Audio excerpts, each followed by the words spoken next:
सहनावतु सहनौ भुनक्तु सह वीर्यं करवावहै तेजस्विनावधीतमस्तु मा विद्विषावहै। ओम शांति शांति शांति। हे ईश्वर, हम यह पठन पाठन आपको प्राप्त करने और कराने के लिए साधन के रूप में करने जा रहे हैं। इस कर्म को और इसके कर्म फल को भी आपको अर्पित करते हैं। ओम शांति शांति शांति। सबको सादर नमस्ते जी। अब हमारा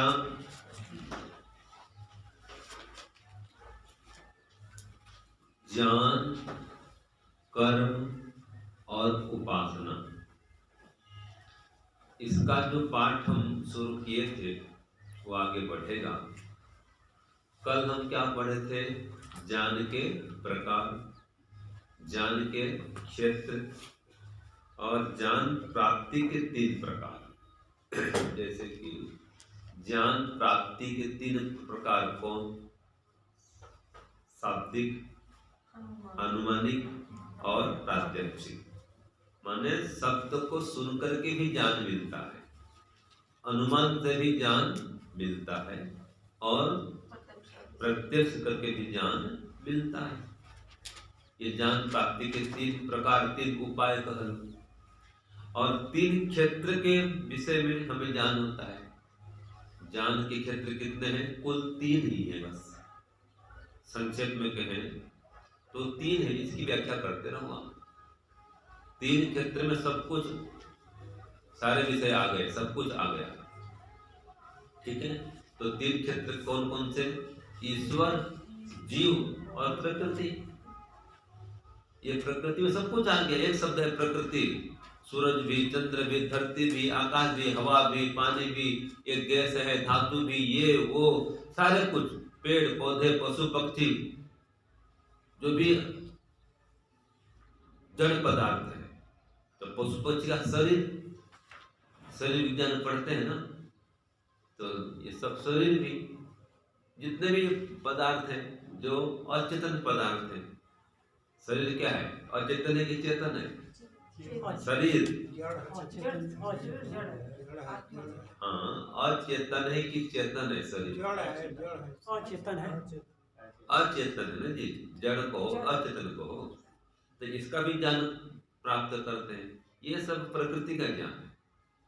ठीक है। दूसरा, आत्मा के संबंध में खोज करने वाले, ये तो गिने चुने होते हैं। और फिर परमात्मा। तो आत्मा परमात्मा का ज्ञान तो विरले लोग ही करने में लगे हुए हैं। बाकी सभी प्रकृति और प्राकृतिक पदार्थ की खोज में लगे हुए हैं। तो 3 ही क्षेत्र हैं ज्ञान के, ईश्वर, जीव और प्रकृति। ऐसे ही अब ज्ञान का प्रकार, इन सब का ज्ञान 4 प्रकार से होता है। मैंने कल बताया था आपको। और इसके 2 प्रकार के ढंग हैं। एक तो बोलने का ढंग है कि अभावात्मक ज्ञान, दूसरा संशयात्मक ज्ञान, तीसरा भ्रमात्मक ज्ञान और चौथा निश्चयात्मक ज्ञान। ये एक ढंग बोलने का। दूसरा, अभावात्मक ज्ञान को ज्ञान नहीं मानेंगे, वो तो अभाव है ज्ञान। तो क्या आ जाएगा उसकी जगह में?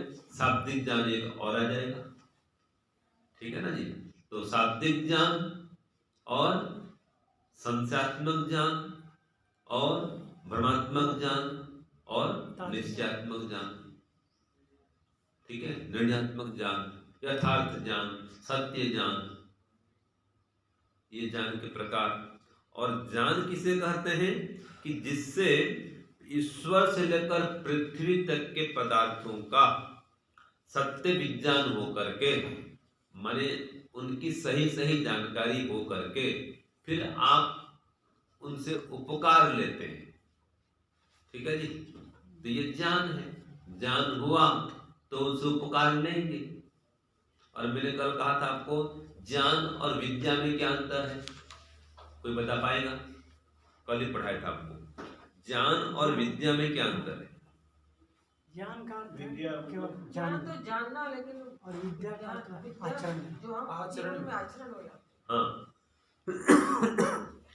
ज्ञान माने किसी वस्तु के गुण, कर्म, स्वभाव को यथार्थ रूप से जानना, ये ज्ञान है। ठीक है, जान करके जो आप उसको प्रयोग में लाते हैं, उसको व्यवहार में उतारते हैं, वो क्या है? विद्या है। जैसे मैंने आपको उदाहरण दिया था कुम्हार का, घड़ा कैसे बनाते हैं, तो विधि को जानना कि मिट्टी लाते हैं, उसको रौंदते हैं, उस पर नाचते हैं, कूदते हैं, लोंदा बनाते हैं, फिर चक्का में चढ़ाते हैं, चक्के को घुमाते हैं। ठीक है जी, और फिर उसको देकर के आकार उसको धागे से काट देते हैं, घड़ा तैयार। ये ज्ञान है। लेकिन विद्या कुम्हार के पास में है, घड़ा बनाने की विद्या। हर कोई घड़ा नहीं बना सकता, तो सबके पास विद्या नहीं है। ज्ञान तो है, विद्या नहीं है। तो ज्ञान और विद्या में ये अंतर, समझ गए? तो इसी प्रकार से ये ज्ञान के संबंध में हम कल पढ़े थे। अब उसमें से एक विषय आ रहा है, किसका? जीवात्मा का ज्ञान। ज्ञान के क्षेत्र 3 है ना जी, तो इसमें आज क्या लेंगे हम? क्या लेंगे? जीवात्मा। तो जीवात्मा, प्रकृति और ईश्वर 3 ज्ञान के विषय हैं। तो आज शुरू करते हैं हम पहले जीवात्मा का विषय, है ना। परमात्मा के संबंध में भी कल कुछ पढ़े थे, आज भी आपने पढ़े थे। कल भी हमने पढ़ा था कि ईश्वर एक स्थान में नहीं रहता, सभी जगह रहता है। कोई उसका आकार नहीं है, शरीर नहीं है, रूप रंग नहीं है, उसका जन्म मरण नहीं होता, निराकार है वो। ये ईश्वर का ज्ञान है, कल हमने ये पढ़ा था। ठीक है, ईश्वर अवतार लेता नहीं है, शरीर धारण नहीं करता, पाप को माफ नहीं करता, कर्मानुसार फल देता है, और बिना कर्मों के सुख दुख भी नहीं देता। ठीक है, न्यायकारी है, आंख से दिखाई नहीं देता। ठीक है, ये सारी बातें कल आई थी। और जो ईश्वर है वो भविष्य की सारी बातों को नहीं जानता, और दूसरे अर्थ में सब कुछ जानता है। दो व्याख्या अलग अलग। कैसे सब कुछ जानता है, कैसे कहेंगे? और भविष्य की सारी बात नहीं जानता है, कैसे कहेंगे? बताओ, कोई बता पाएगा खोल कर इसको? ये कहे सब कुछ जानता है, भविष्य में जो कुछ भी होगा सब पता है, इसका मतलब क्या है? नहीं, इसका मतलब क्या? और ईश्वर क्या क्या होने वाला भविष्य में ये नहीं जान सकता है। ये बात भी सही है। तो ये ऐसा कैसे कहेंगे कि नहीं जानता है? बताओ। आत्मा कर्म करने में स्वतंत्र है, तो वो परमात्मा को पता नहीं। जीव क्या क्या कर सकता है ये तो ईश्वर जानता है, लेकिन जीव क्या करेगा ये ईश्वर नहीं जानता। हाँ, ईश्वर क्या जानता है और क्या नहीं जानता है, इसकी व्याख्या क्या हुई कि देखो, जीवात्मा कर्म करने से स्वतंत्र है। ठीक है, तो जैसे कल है, अब आपको ये थोड़े पता है जी कि कल शाम को क्या सब्जी बनेगी? आप जानते हैं क्या? बताओ, नहीं जानते ना। ऐसे ही पाचक, उसको भी हमने नहीं बताया कि क्या कल शाम बनाना है, हमने भी निश्चय नहीं किया क्या बनाएंगे। तो जब हमको खुद को पता नहीं है कि क्या कल सब्जी रात को बनाएंगे, तो ईश्वर को ही पता नहीं है, उसको भी नहीं मालूम क्या बनाएंगे लोग। तो परसों शाम को क्या बनाएंगे, क्या सब्जी बनेगी, इसको ईश्वर को नहीं पता। लेकिन ये तो पता है कि जो भी बनाएंगे उसके ज्ञान से बाहर का पदार्थ नहीं बनाएंगे। कोई सब्जी ऐसी नहीं ला सकते खरीद करके कि भाई अच्छा ये सब्जी मिलती दुनिया में क्या, मुझको तो पता भी नहीं था।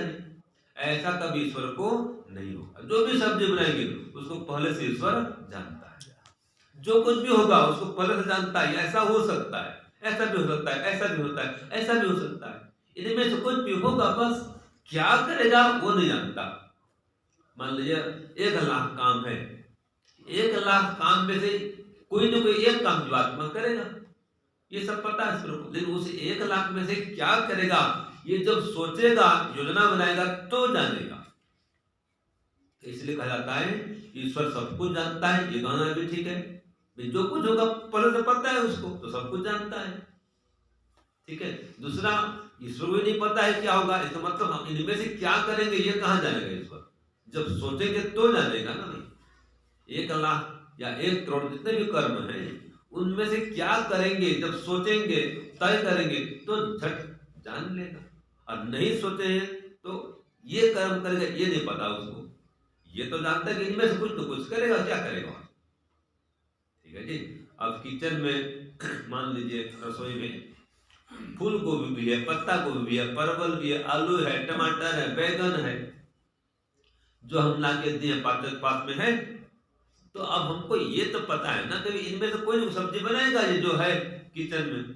अब उनमें से क्या बनाएगा वो जब कहेगा स्वामी ये बनाओ तो मुझे पता चलेगा कि आज ये बनाने वाला है। जब तक नहीं बताएगा मुझे, मैं क्या जानूंगा कि क्या बनाएगा ये। लेकिन जो भी बनाएगा वो पता है मुझे, ये 5 प्रकार सब्जी है, इसमें कोई सब्जी बनाएगा, सीधी बात। समझ गए? ऐसा ईश्वर भी जानता है, करता है। ये ईश्वर का स्वरूप। ठीक है। अब देखो जीवात्मा, जीवात्मा कैसा है कि ये एक देशी है। और ये भी हमने बात कल पढ़ी थी कि जीवात्मा ईश्वर का अंश नहीं है। ठीक है जी। जीवात्मा की सत्ता अलग है और ईश्वर की सत्ता अलग है। तो जीवात्मा कैसा है, ये अल्प शक्तिमान, अल्प सामर्थ्यवान है। ठीक है। एक देशी है, कर्म करने में स्वतंत्र और फल भोगने में ईश्वर के अधीन है या परतंत्र है। इसका लक्षण क्या है? जीवात्मा किसे कहते हैं?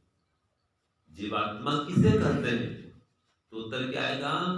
जो इच्छा, द्वेष और प्रयत्न वाला है, सुख दुख की अनुभूति करता है, उसे जीवात्मा कहते हैं।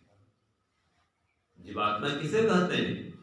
जो इच्छा, द्वेष और प्रयत्न वाला है तथा सुख दुख की अनुभूति करता है, उसे जीवात्मा कहते हैं।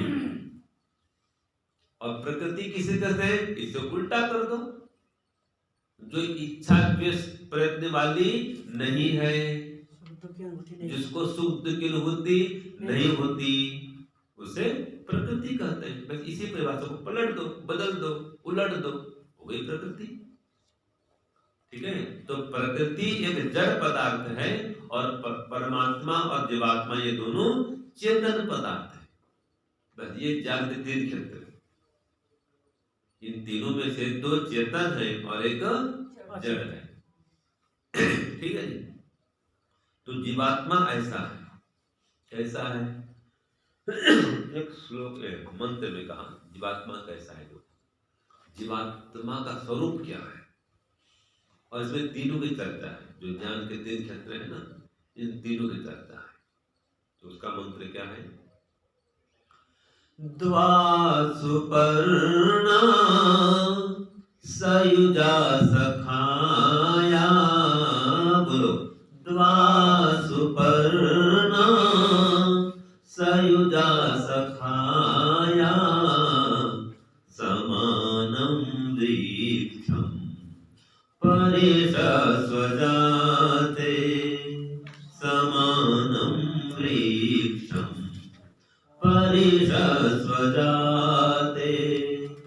तयोरन्या पिप्पलं स्वादुवाति तयोरन्या पिप्पलं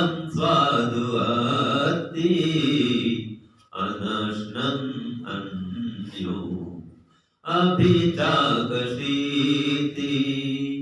अनश्नन् अन्यो अभिचाकशीति। तो इसमें कहा जीवात्मा कैसा है और परमात्मा कैसा है ये भी बता दिया। तो दोनों कैसे हैं कि दोनों ऐसे हैं कि प्रकृति रूपी वृक्ष पर दोनों स्थित हैं। इस प्रकृति रूपी वृक्ष में दोनों विद्यमान है पक्षी रूप में। ठीक है, द्वा सुपर्णा, सुपर्ण माने पक्षी, सुंदर पंख वाला जो पक्षी है वो सुपर्ण कहलाता है। तो दो पक्षी बैठे हैं भाई एक पेड़ में, तो एक प्रकृति वो पेड़ है और दो पक्षी जीवात्मा और परमात्मा। तो इनमें कहा तयो अन्य पिप्पलम स्वादु अत्ति। इन दोनों पक्षियों में एक पक्षी जो है वो पेड़ के स्वादु फल को खाता है, जैसा भी फल मिलता है खाता है।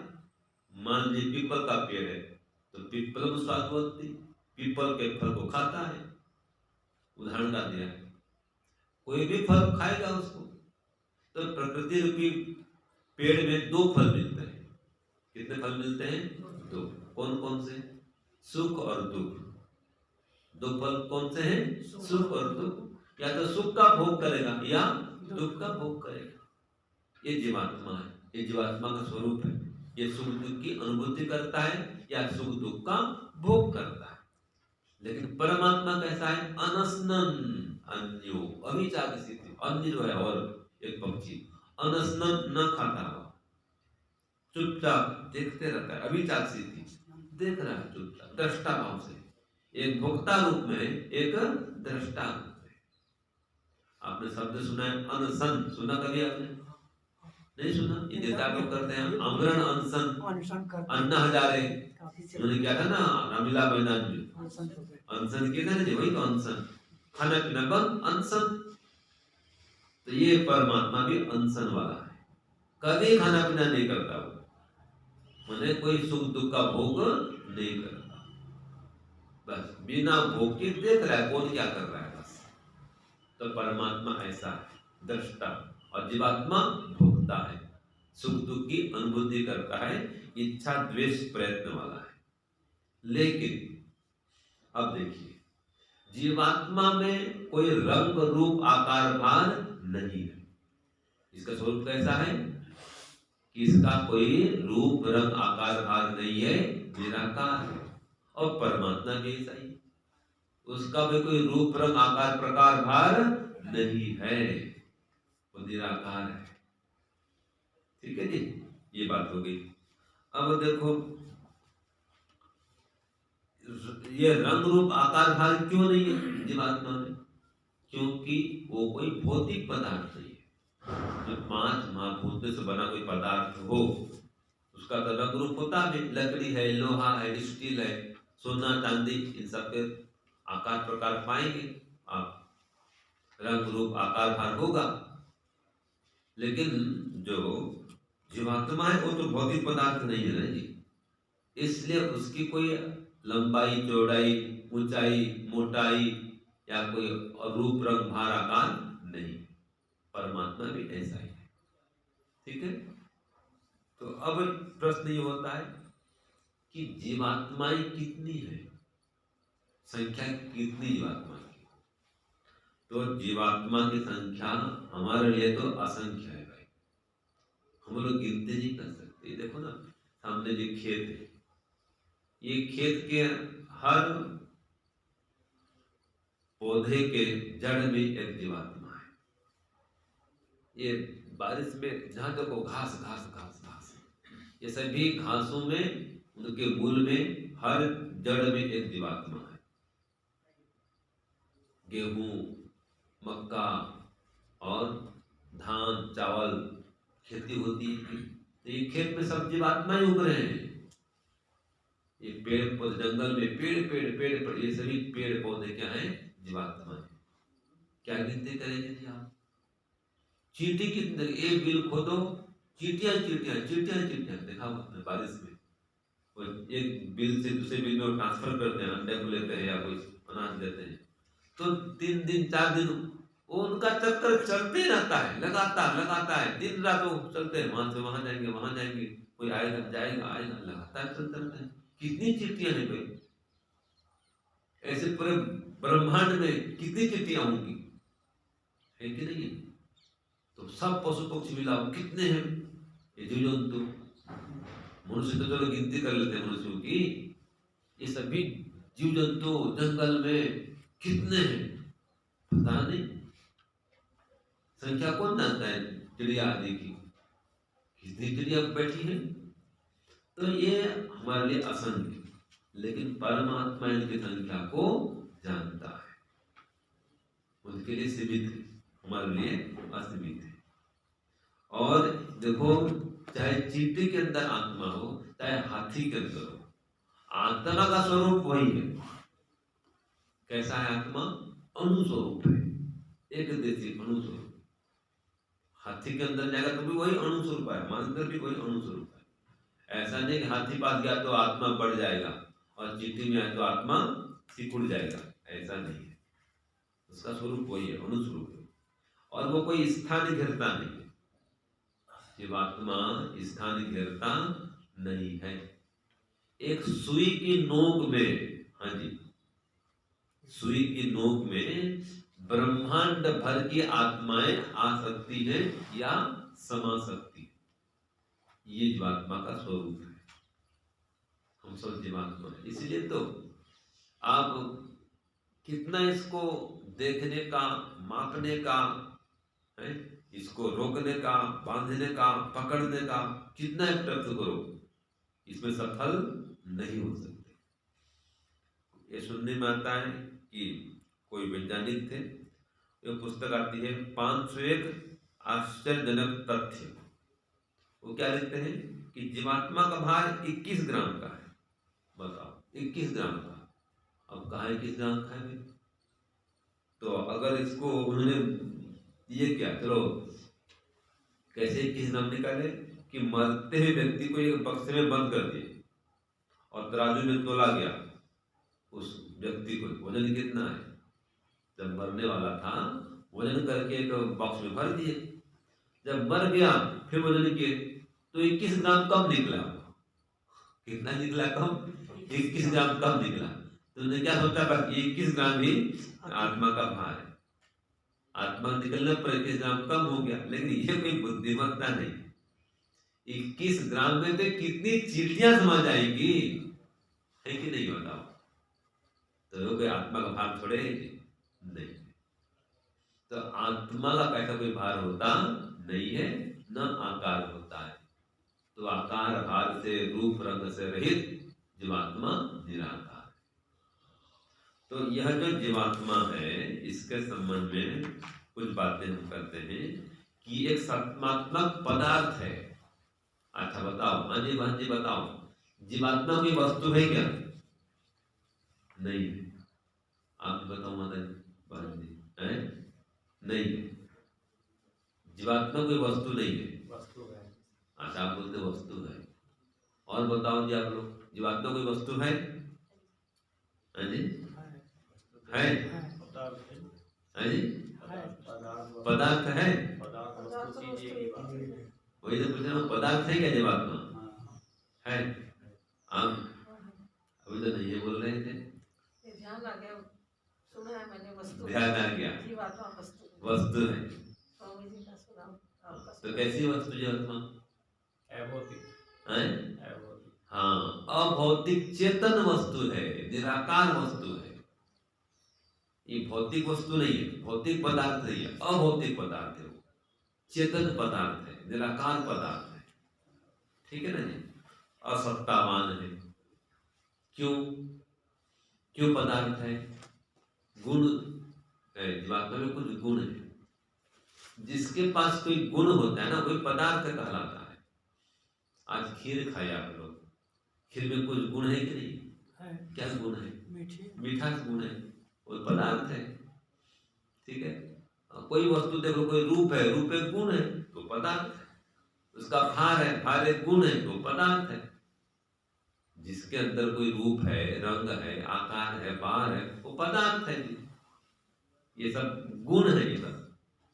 और जीवात्मा कोई भौतिक पदार्थ नहीं है, इसलिए उसमें कोई भौतिक गुण नहीं है, लेकिन ज्ञान गुण तो है। आए समझ में? उसमें रूप गुण नहीं है, लेकिन ज्ञान गुण है। इसलिए जीवात्मा भी क्या है? पदार्थ है। ऐसे परमात्मा वो भी एक पदार्थ है, उसमें भी ज्ञान गुण है, उसमें आनंद गुण है, परमात्मा में दया गुण है। इसलिए परमात्मा भी एक पदार्थ है, वस्तु है। ये दोनों चेतन वस्तु है, निराकार वस्तु है। और प्रकृति जड़ वस्तु है।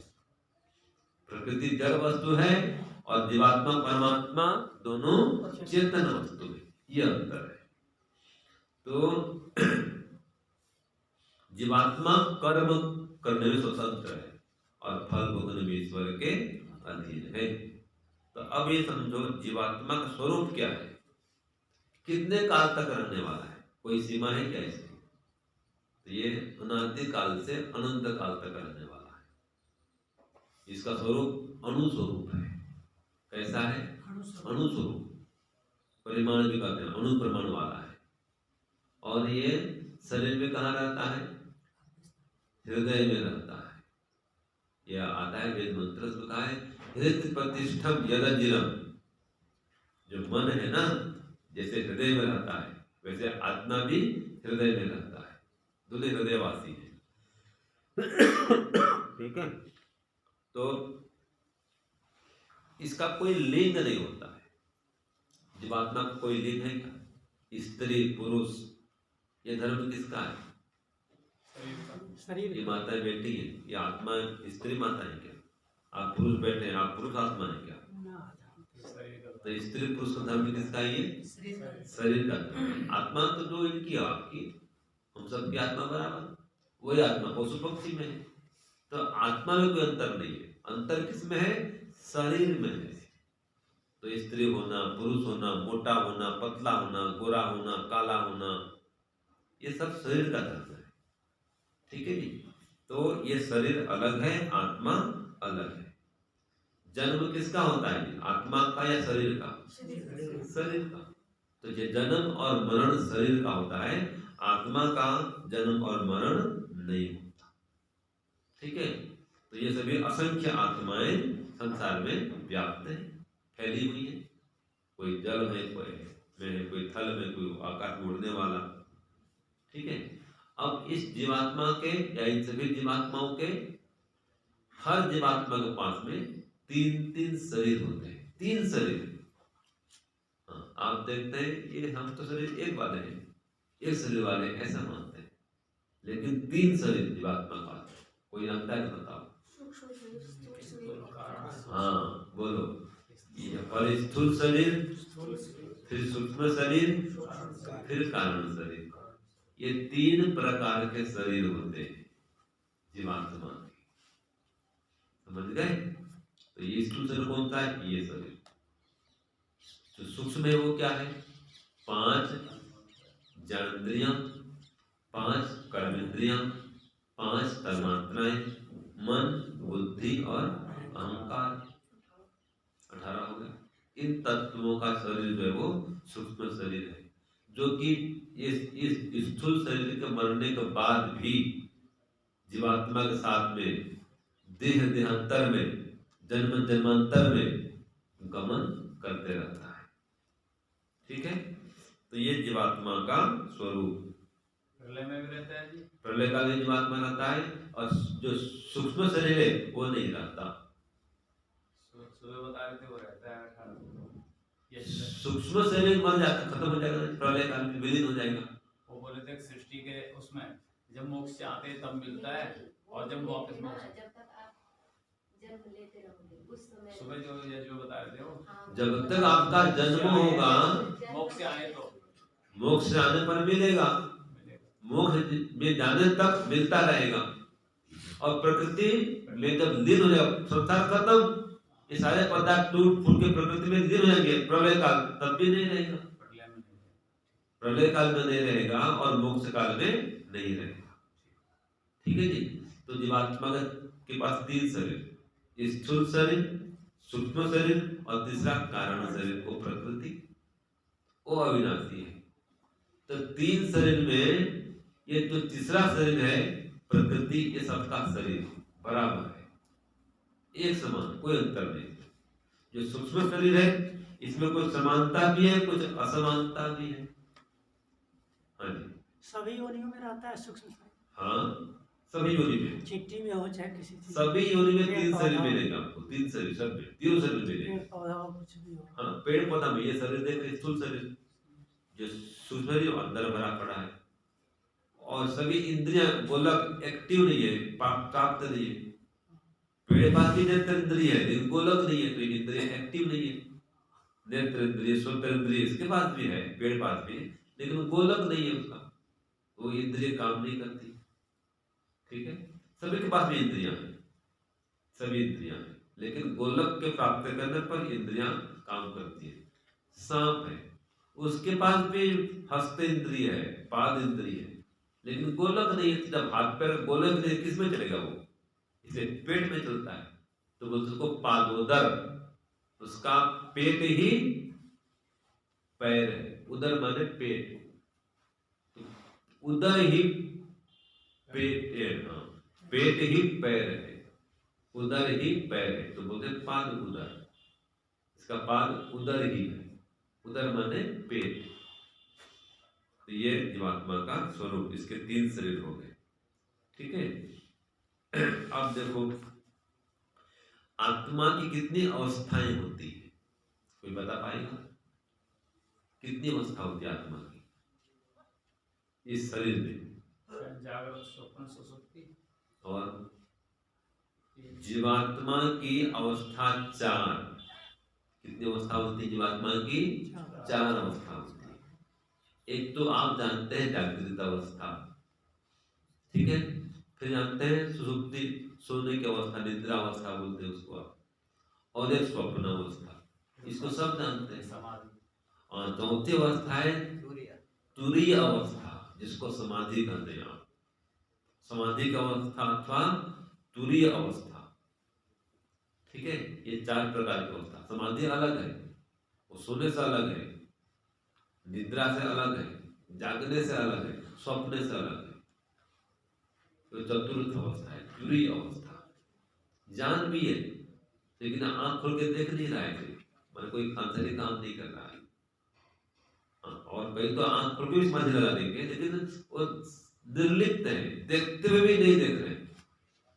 जैसे मैं आपको देखता हूँ, आप सामने बैठे हैं लेकिन आपको मैं देख नहीं रहा हूं, आंख खुली है, आप सब बैठे हैं, अब कहाँ देख रहा हूं आपको? आंख खुली है ना, लेकिन आपको नहीं देख रहा हूं मैं। ऐसे योगी लोग आंख खोल कर भी परमात्मा में मग्न रहते हैं, वो भी समाधि अवस्था में। तो इस प्रकार से जीवात्मा के पास में चार अवस्थाएं हैं। कौन कौन से हो गई बोलो? जागृत, सुषुप्ति, स्वप्न और तुरीय अथवा समाधि। अर्थात जीवात्मा के शरीर में कोष कितने कोष? 5 कोष होते हैं। कौन कौन से बोलो? पहला अन्नमय कोष, दूसरा प्राणमय कोष, तीसरा मनोमय कोष, चौथा विज्ञानमय कोष और पांचवा आनंदमय कोष। ये 5 कोष होते हैं। इसका पढ़ना है, इसमें दिया है, जीवात्मा स्वरूप पढ़ने पुस्तक में पढ़ना है। 5 कोष होते हैं। फिर क्या जीवात्माओं में कोई भेद होता है? स्वरूप में कोई भेद है जीवात्माओं के? नहीं, स्वरूप में कोई भेद नहीं, सब में समान। ठीक है, इसके स्वरूप में, स्वभाव में कोई भेद नहीं। हर जीवात्मा हमेशा सुख चाहता है, कभी कोई जीवात्मा दुख नहीं चाहता, इसमें समान है। ऐसे ही जीवात्मा की 24 शक्तियां होती है। हर जीवात्मा के पास में शक्तियां कितनी होती है? 24। वहां देखना, पीछे हो सकता है मेरे ख्याल से, वहां पर रुपए जी, वहां देखिए पीछे, जीवात्मा की 24 शक्तियां पढ़िए, बस सुनाइए इनको। पीछे देखो, जीवात्मा के पास में देखने की, सुनने की, विचारने की ये 24 शक्तियां होती हैं। एक बात पढ़ो। पहला इच्छा, प्रयत्न, ज्ञान, द्वेष, संयोग, वियोग, प्राण, निवेश, उन्मेष, जीवन, गति, मन, बुद्धि, अहंकार, क्षुधा, तृषा, हर्ष, शोक, विभाजन, शब्द, स्पर्श, दर्शन, स्वादन, गंधत्व, ये 24 हो गए। तो भूख लगना, प्यास लगना, तृषा, क्षुधा क्या है? भूख प्यास। ऐसे शोक, ये कभी शोकग्रस्त होता है, कभी हर्ष से युक्त भी होता है। ठीक है, इच्छा भी करता है, द्वेष भी करता है। द्वेष माने दुख की अनिच्छा। ये सब जीवात्मा के स्वाभाविक गुण है, हमेशा रहते हैं इस बात। ये हमेशा सुख चाहता है, दुख कभी नहीं चाहता। मन का जिक्र आया है, तो मन भी स्वाभाविक शक्ति है या मनन करने की शक्ति? हाँ, मनन शक्ति है। शक्ति या मन? हाँ, मनन शक्ति एक ही बात है। मन तो एक भौतिक पदार्थ, प्राकृतिक मन तो खत्म हो जाएगा ना जी। तो मनन करने की शक्ति, देखने की शक्ति, विचारने की शक्ति है, विचारने की शक्ति मन से है। ये सब शक्तियां उसके पास स्वाभाविक है। अब जीवात्मा शरीर धारण क्यों करता है और कब तक करता है? कोई बता पाएगा? बताओ। जीवात्मा क्यों शरीर धारण करता है?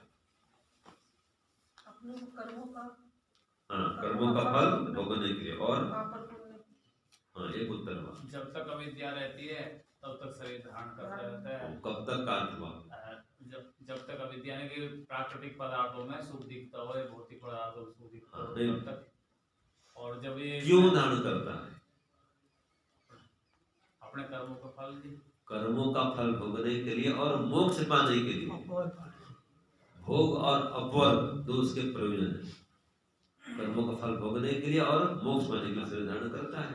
कब तक करता है? जब तक मोक्ष न हो जाए। कब तक मोक्ष नहीं होता है? जब तक अविद्या रहती है।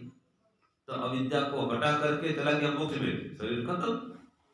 ये जीवात्मा को तब तक शरीर मिलता है जब तक कि अविद्या है। जब तक कि मोक्ष में जाता नहीं, तब तक शरीर मिलते रहता है। ठीक है, तो मुक्ति क्यों होती है इसकी और बंधन क्यों होती है? मुक्ति में कब जाता है, बंधन में कब आता है?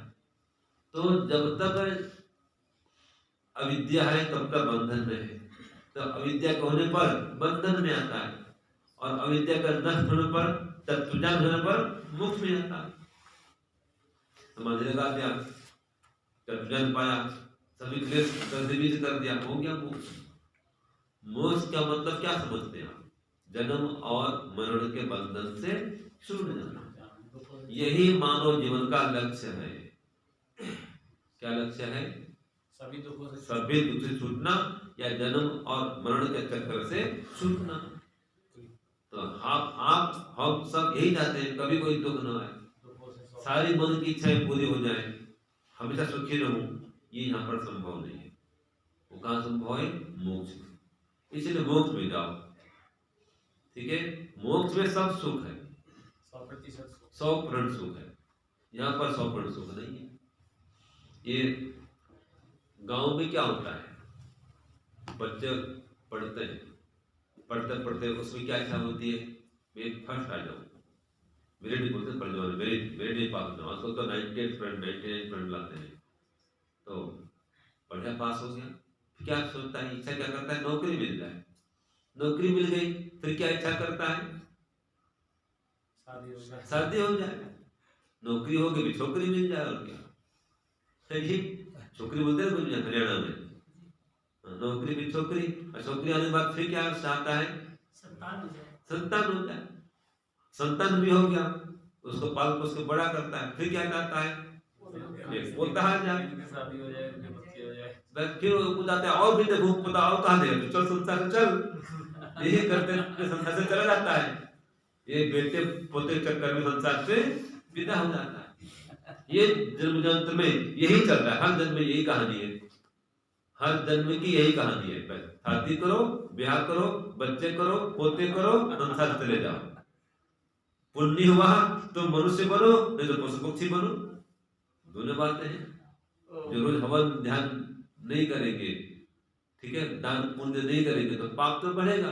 पशु पक्षी बनो, 25 बार 50 बार पशु पक्षी बनो, एक बार मनुष्य बनो, फिर 25-50 बार 100 बार पशु पक्षी बनो, फिर मनुष्य बनो। ये घूम रहा संसार में, यही कर रहा है। इससे छूटो भाई, इससे संसार में आए। तो जीवात्मा का लक्ष्य क्या है? मोक्ष को प्राप्त करना। हाँ, और जब जाएगा मोक्ष में, कब तक मोक्ष में रहेगा? बोलो 31 नील 10 खरब 40 अरब वर्ष, तब तक मोक्ष में रहेगा। जब मोक्ष काल पूरा होगा वापस फिर आएगा, फिर मनुष्य बनेगा। ठीक है, तो ये मोक्ष विज्ञान जीवन का लक्ष्य है। या तो मोक्ष में जाओ या फिर पुनर्जन्म होगा, दो होगा। मरने बाद क्या होगा? या तो मोक्ष में जाओगे या फिर नए जन्म में जाओगे। हाँ, तो कितना समय लगता है शरीर छोड़ते ही पुनर्जन्म को पाने में अथवा मोक्ष में जाने में? कितना समय लगता है जी? एक पल। कोई एक पल कहता है, आज के जमाने को 1 सेकंड कहता है। ये पलक झपकने में जितना समय लगता है उतना और क्या खत्म। अगर जाओगा मोक्ष में तो मोक्ष में चला जाएगा, नहीं तो नए शरीर में जाएगा। परमात्मा झट वहां भेज देगा, बस कहाँ जहाँ भेजना होगा। और कोई क्लेश नहीं है तो मोक्ष में भेज देगा। ठीक है, लेकिन अपनी इच्छा से जीवात्मा शरीर से बाहर नहीं निकल सकता। लोग आत्महत्या भी करते हैं तो वो खुद शरीर से आत्मा को निकाल नहीं सकते, वो तो परमात्मा निकलता है। जब उसका हो जाता अंतिम तो निकालता है परमात्मा, तो तड़पते रहता है। कई बार जहर पीने बाद आदमी बच जाता है, पूरा अंदर तो जहर घुसता नहीं तो बच जाता है। कई बार स्वामी ध्यान को कितने बार जहर दे गया, बच गए थे ना वो, है कि नहीं? तो जीवात्मा को परमात्मा शरीर से बाहर निकालता है। और जब जीवात्मा शरीर से निकलता है तो कोई कहता है मुंह से निकलता है, कोई कहता है आंख से निकलता है, कोई कहता है कहाँ से निकलता है, कोई कहता है खोपड़ी फोड़ के निकलता है। तो इसका उत्तर क्या है? वो कहीं से भी निकल सकता है, कोई एक निश्चित स्थान नहीं है। हाँ, इतना तो आया है उपनिषद में कि जो धर्मात्मा होता है उनकी ऊर्ध्वगति होती है। ठीक है जी, उनकी सदगति होती है तो वो ऊपर से निकलते हैं। जो पापी होते हैं वो नीचे से निकलेंगे, उनकी अधोगति होती है। वो मल द्वार से, मुख द्वार से, कहीं से भी उसको निकलेगा परमात्मा। जिन्हें सामान मोटा मोटा से भी कथन आता है। ठीक है, और जो योगी होते हैं वो ब्रह्मरंध्र से निकलते हैं, उनके हाथ में निकलते हैं। ब्रह्मरंध्र ऊपर होता है, वहां से निकलता है। इसलिए मोटा मोटा कथन है। गति उन्नति के बोल सके, उनकी उन्नति यानी उन्नति होती है, उनकी उन्नति की तरफ बढ़ रहे हैं लोग, उन्नति होती है उत्तम जन्मों में। हाँ, गति इसको बोल सकते हैं, ये उर्दू गति है। और जो नीच प्राणी है, पापी, नीचे वाली जो योनियां हैं उनमें जाना तो नीच गति ये हो सकता है। ये तो जीवात्मा इस प्रकार से अंतिम में क्या करता है? सभी इंद्रियों को, मन को, बुद्धि को, अहंकार को लेकर के चला जाता है अंतकाल में। ये हाथ पैर इंद्रियां काम नहीं करती उस समय, देखा होगा आपने।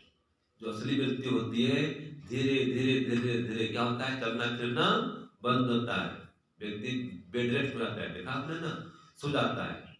फिर धीरे धीरे बोलना चालना भी बंद करता है, फिर सुनना भी बंद, देखना भी बंद, समझना भी बंद।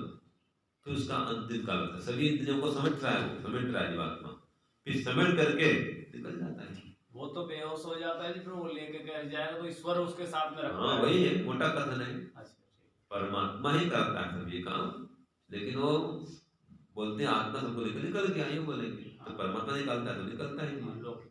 हाँ, तो इस प्रकार से जीवात्मा अपने कर्मों का फल भोगता है और कर्मानुसार फिर नए शरीर को प्राप्त करता है ईश्वर के द्वारा। तो जीवात्मा जन्म मरण चक्कर में आता है, परमात्मा नहीं आता है। दोनों में यह अंतर है। परमात्मा सर्वव्यापक है, जीवात्मा एक देशी है। वो सर्वशक्तिमान है या अल्पशक्तिमान है? जीवात्मा अल्पशक्तिमान, अल्पशक्तिमान, वो सर्वशक्तिमान, ईश्वर सर्वशक्तिमान। हाँ, जीवात्मा ईश्वर का पुत्र है, वो ईश्वर माता पिता। जीवात्मा शिष्य है, ईश्वर गुरु है। आचार्य। जीवात्मा प्रजा है और परमात्मा राजा है। जीवात्मा ईश्वर के अंदर व्याप्य है, परमात्मा उसके अंदर बाहर सभी और व्यापक है।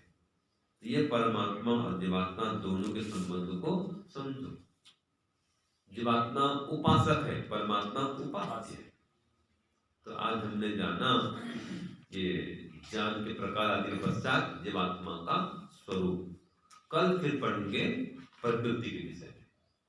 ठीक है, संसार कैसे बनता है, कब तक रहता है, किससे बनता है, ये प्रकृति की बातें। कल ये विषय लेंगे प्रकृति। फिर बाद में आएगा कर्म, ज्ञान और फिर कर्म और उपासना। रोज सुबह शाम करा रहे हैं आपको। तो 3 विषय हम लेंगे, ज्ञान, कर्म, उपासना, ये चीजें। ठीक है, चलो।